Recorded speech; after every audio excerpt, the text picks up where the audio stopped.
एक और चीज़ अभी राकेश जी से अब उनके काम के बारे में करना चाहती हूँ, क्योंकि वो बहुत ही ज़रूरी आज के उसमें संदर्भ में देखें या किसी भी संदर्भ में, तो बहुत ज़रूरी है बच्चों के बारे में काम, बच्चों के लिए काम किया जाना, बच्चों की शिक्षा के लिए, बच्चों के बाल मजदूरी के खिलाफ, बच्चों के एक अच्छे जीवन को सुधारने के लिए बच्चों का जीवन, तो ये उसमें काम करते हैं। तो मैं आपसे पूछना चाहती हूँ कि आप अपना कोई ऐसा वाक्य मुझे बताना चाहोगे जो जो रियल, मतलब सच में आपके लिए बहुत स्ट्रगल रहा हो, बहुत मुश्किल रहा हो? अ, हम लोग तो रोज किसी न किसी मुश्किलात से का सामना करते हैं। लेकिन जब किसी बहुत सुनने को आपको मिलता होगा कि एक बहुत छोटी सी 2 साल की, 3 साल की, 5 साल की बच्ची के साथ यौन शोषण हुआ, आप सोचिए कि मैं अक्सर जाता हूं उनके परिवार के साथ मिलने के लिए। तो जब मैं उस गली से गुजरता हूं और पूछता हूं कि मैं फला के घर में जाना चाहता हूं, तो लोग कहते हैं कि अच्छा, उस लड़की के पास जिसके साथ ऐसा हुआ है। तो मैं कहता हूं कि उसकी पहचान ये क्यों बनी है, हमारे समाज ने बनाई है। तो ये बड़ा एक तकलीफ देह होता है कि भाई उसके साथ जो बुरा हुआ उसने तो नहीं किया ना, उसके साथ किसी ने किया, तो उसको आप नहीं कहते हो कि भाई वो आदमी बुरा है। उसकी पहचान बन जाती है। तो ये इस पहचान को मिटाने के लिए हम लोग काम कर रहे हैं। और हम लोगों ने एक बड़ा अभियान जस्टिस फॉर एवरी चाइल्ड, जिसमें केवल चाइल्ड सेक्सुअल अब्यूज को फोकस करते हुए अभियान चला रहे हैं। तो मुझे लगता है कि जैसे मैं अभी छोटी सी घटना बताऊँ, होली के दिन मतलब हम होली खेल रहे हैं और अचानक किसी पिता ने फ़ोन किया कि मेरा पुलिस FIR लॉन्च नहीं कर रही है, और वो 12-13 साल की बच्ची थी, दिल्ली में ले आके उसके साथ उसके पड़ोसी ने ऐसा कुछ किया था। तो हम सब छोड़ के गए और पुलिस स्टेशन में उसका पिता रो रहा है, उसकी बेटी की बुरी हालत है।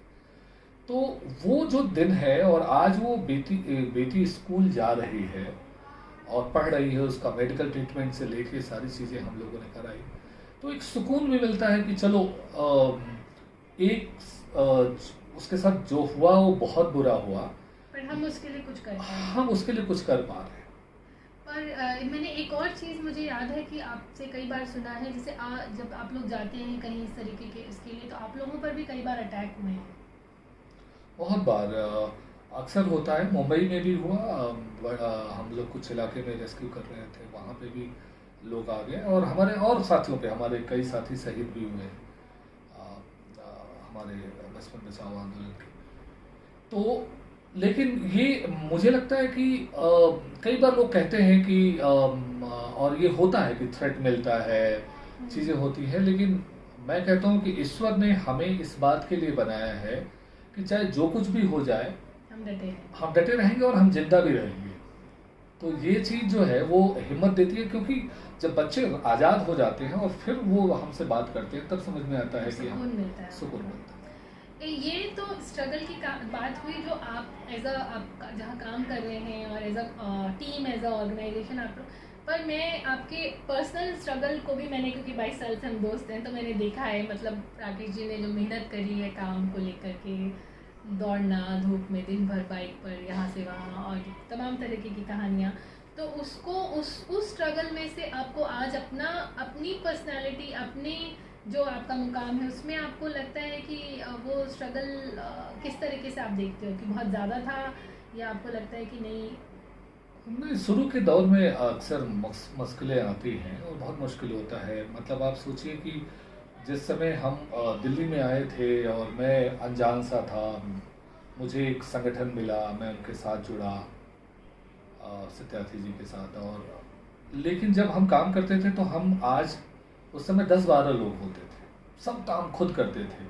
मतलब अगर रैली निकालनी है तो उसके बैनर बनाने से लेके सारा काम करते थे। आज हम कराते हैं तो सैकड़ों लोग हमारे साथ काम कर रहे हैं, लेकिन वो दिन जो है आज भी हम याद रखते हैं, क्योंकि वो हमें बड़ा सुकून देता है कि भाई हमने बहुत छोटे से इस आंदोलन की शुरुआत हुई और हम उसके हिस्से हैं।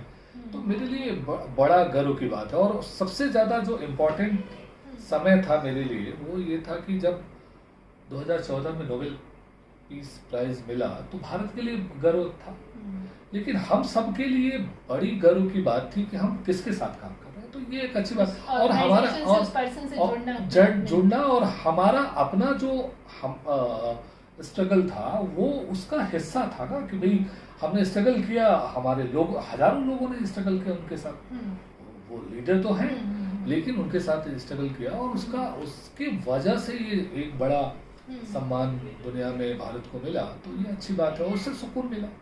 तो इस समय बच्चों के लिए आप लोग क्या करें, क्योंकि इस समय लॉकडाउन की वजह से और कोरोना की वजह से बहुत सारी चीज़ें बच्चों पर तो बहुत असर हुआ है इन सारी चीज़ों का, उनकी लाइफ पर, उनके, तो इस समय आप लोग कुछ कर रहे हैं बच्चों के लिए, क्या कर रहे हैं? लॉकडाउन दूसरे वेव में जो है ये हुआ कि बहुत बड़ी संख्या में बच्चे तो इतना ज़्यादा प्रभावित नहीं हुए, लेकिन माँ बाप की जो है मौत हो गई।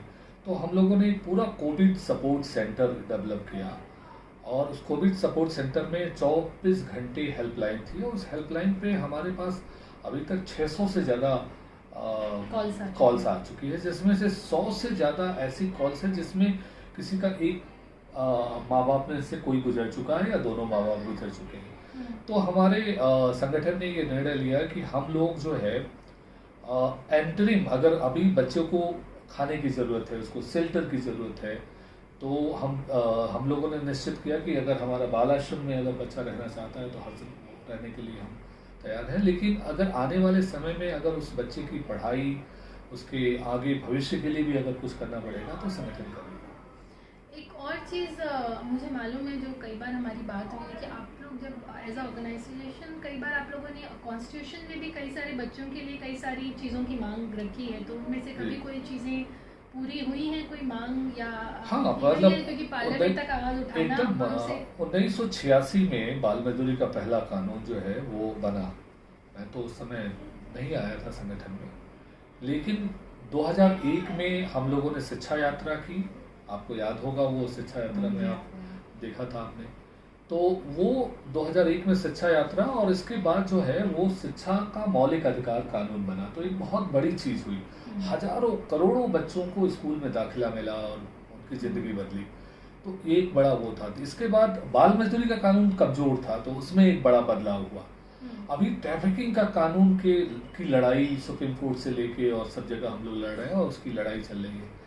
एक जो सबसे महत्वपूर्ण लड़ाई जिसके लिए विद्यार्थी जी ने अभी लॉकडाउन में कहा है कि हमारा जो स्वास्थ्य है वो मौलिक अधिकार बनना चाहिए। तो ये लड़ाई भी हम लड़ने वाले हैं, और इसको भी मुकाम तक पहुंचाएंगे। तो मेरा एक लास्ट क्वेश्चन राकेश जी के साथ ये है कि मैं उन्हें कई सालों से जानती हूँ, और हमारे बहुत झगड़े होते हैं, मतलब हम जितने अच्छे दोस्त हैं हम उतना ही लड़ते भी हैं, गालियाँ देते हैं एक दूसरे को। और मेरा झगड़े का हमेशा ये रहता है कि राकेश जी बहुत डिप्लोमेटिक हैं, किसी भी चीज़ को कभी ना नहीं कहेंगे। आप उन्हें बोलेंगे ना कि कल सवेरे उठ करके यहाँ से कोई रॉकेट लॉन्च हो रहा है और वो आसमान में हम जाएंगे सैर के लिए, तो कहेंगे हाँ चलो सवेरे तैयार हो जाएंगे, तो वो किसी चीज़ के लिए ना नहीं करेंगे। आज मैं कैमरा पर आपसे पूछवाती हूँ कि आप इतने डिप्लोमेटिक क्यों हैं? नहीं, डिप्लोमेटिक का सवाल नहीं है। मैं कहता हूँ कि आपकी डिक्शनरी में नो शब्द नहीं होना चाहिए। कौन सी मुश्किल है, कौन सी बात है जो हो नहीं सकती, हिम्मत रखनी चाहिए। तो मुझे लगता है कि जब भी कोई बात होती है हमारे बीच में कि भाई ये करना है तो करना है, और फिर उसके लिए ढूंढना क्या है। तो ये राकेश सिंघल के साथ हमारी बातचीत थी, काफ़ी लंबी रही इस बार, और हम दोबारा करेंगे काम को लेकर के और चीज़ों को लेकर के उनके साथ बात, क्योंकि अभी कविताओं पर उनसे बात करना बाकी है। हम दोनों के बीच में कवियों वाला रिश्ता है। आप एक दो लाइन सुनाना चाहेंगे कोई कविता की? एक मैंने 4 लाइनें हैं। कुछ पल, मतलब ये बड़ा थॉट है। कुछ पल, कुछ साथ, कुछ बातें, कुछ यादें, बस यही जिंदा होती है एक जिंदगी के साथ। वाह वाह। तो हमारा ऐसा रिश्ता है कि अगर कविता रात को 11 बजे भी लिखी है तो सुनाने की जो वो होती है ना कि बस अभी सुनानी है, तो तारीफ चाहिए। तो राकेश जी रात को फ़ोन करके बोले कि मैंने 2 कविताएं लिखी है, अच्छा तुम पहले सुना लो। फिर मैं कहूँगी नहीं आप ही सुना लो पहले, आपने लिखी है। तो हमारा वो वाला रिश्ता भी है। तो कविताओं पर और काम पर और बहुत सारी और बातें भी हम दोबारा कभी करेंगे ज़रूर। थैंक यू राकेश इस बातचीत के लिए।